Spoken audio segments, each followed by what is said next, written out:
I've always believed a nursery should smell of talcum powder and dreams, a place where the world's harsh edges soften into lullabies. My granddaughter, Emma, 6 months old, slept in a room that was my daughter-in-law Lila's pride. A haven of pink walls, a rocking horse with a red ribbon, and a crib draped in delicate lace. But that night, as the clock struck midnight, the house felt wrong. The silence wasn't peaceful. It was heavy, like a storm holding its breath. Lila had been off lately. Her smiles were tight, her eyes darting like a deer sensing a predator. I'd chalked it up to the exhaustion of new motherhood. My son, David, was away on business, leaving Lila to manage alone, and I'd moved in to help.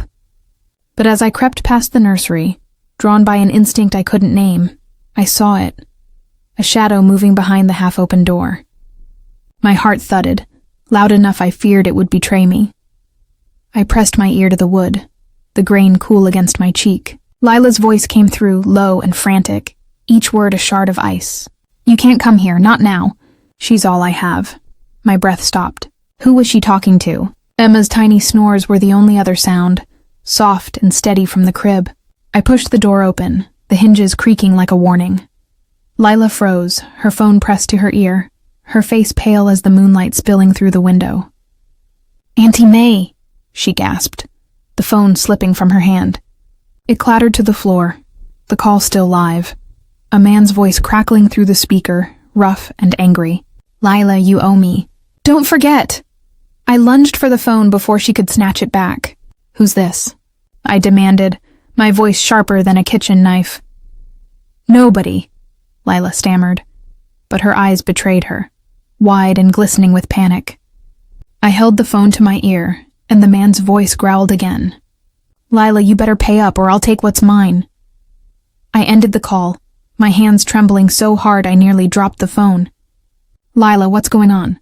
I asked, stepping closer, my shadow falling across her like a judgment. She sank into the rocking chair, tears spilling down her cheeks, catching the moonlight like tiny diamonds. "It's Tony," she whispered. "My ex, he's dangerous. I thought he was gone, out of my life for good, but he found me. He wants money or he'll—" Her voice broke, and she glanced at Emma's crib. "He'll take her." My blood ran cold. Take Emma? My granddaughter, my heart's light, with her tiny fists and gummy smiles. The thought was a fist around my throat. "Why didn't you tell us?" I knelt beside her, my knees creaking, my hand on hers. It was cold, trembling like a leaf in a storm. "I was ashamed," she said, her voice barely a whisper. Tony was part of my old life before David, a life I thought I'd buried. I owed him money, stupid choices from years ago. I thought I'd paid my debts, but he's back, and he knows about Emma.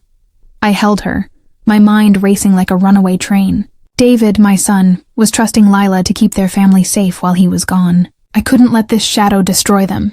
"We'll fix this," I said, my voice steady despite the fear clawing at my chest.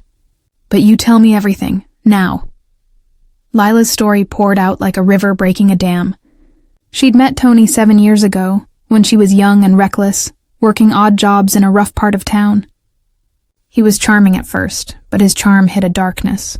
Control, manipulation, debts that piled up like bricks.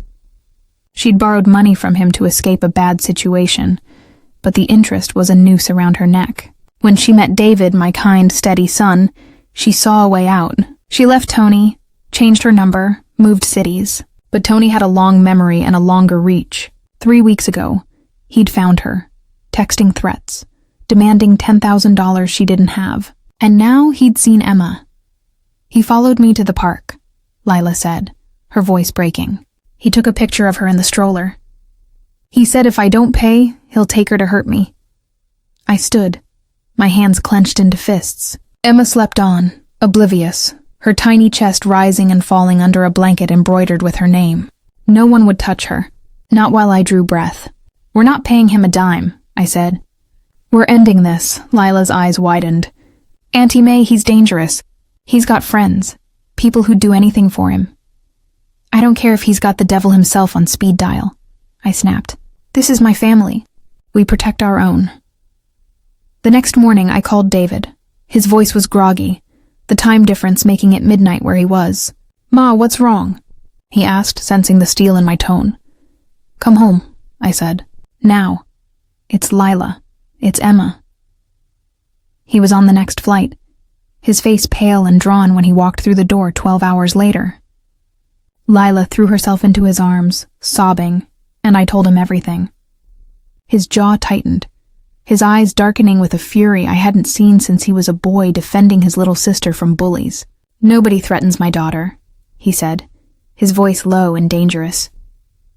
We hatched a plan. Lila would text Tony, agreeing to meet him with the money. But instead of cash, we'd have the police waiting.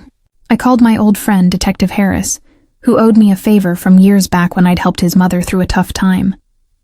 He agreed to set up a sting, but it had to be clean. No mistakes. The meeting was set for dawn, in the backyard of our house, where the oak trees cast long shadows, and the air smelled of dew and danger. Lila was a wreck, her hands shaking as she clutched a duffel bag we'd stuffed with old magazines to look like cash. I stood by the kitchen window, watching, my heart pounding so hard I thought it might burst. David was hidden in the garage with Detective Harris and 2 officers, their radios silent. The sky was turning gray when Tony appeared, slinking through the gate like a fox after a hen. He was tall, wiry, with eyes that glinted like a blade. "You got my money?" he growled, his voice carrying through the open window. Lila nodded, holding out the bag. "It's all here. Just leave us alone." He smirked, stepping closer, and my stomach twisted. Something was off. His hand moved to his jacket pocket, and I saw the glint of metal. "Lila, get down!" I screamed, banging on the window. The backyard erupted. David and the officers burst from the garage, shouting, guns drawn. Tony spun, pulling a knife, but Harris was faster, tackling him to the ground. The duffel bag spilled open, magazines fluttering like dead leaves. Tony cursed, his voice a snarl, but the cuffs clicked shut, and it was over.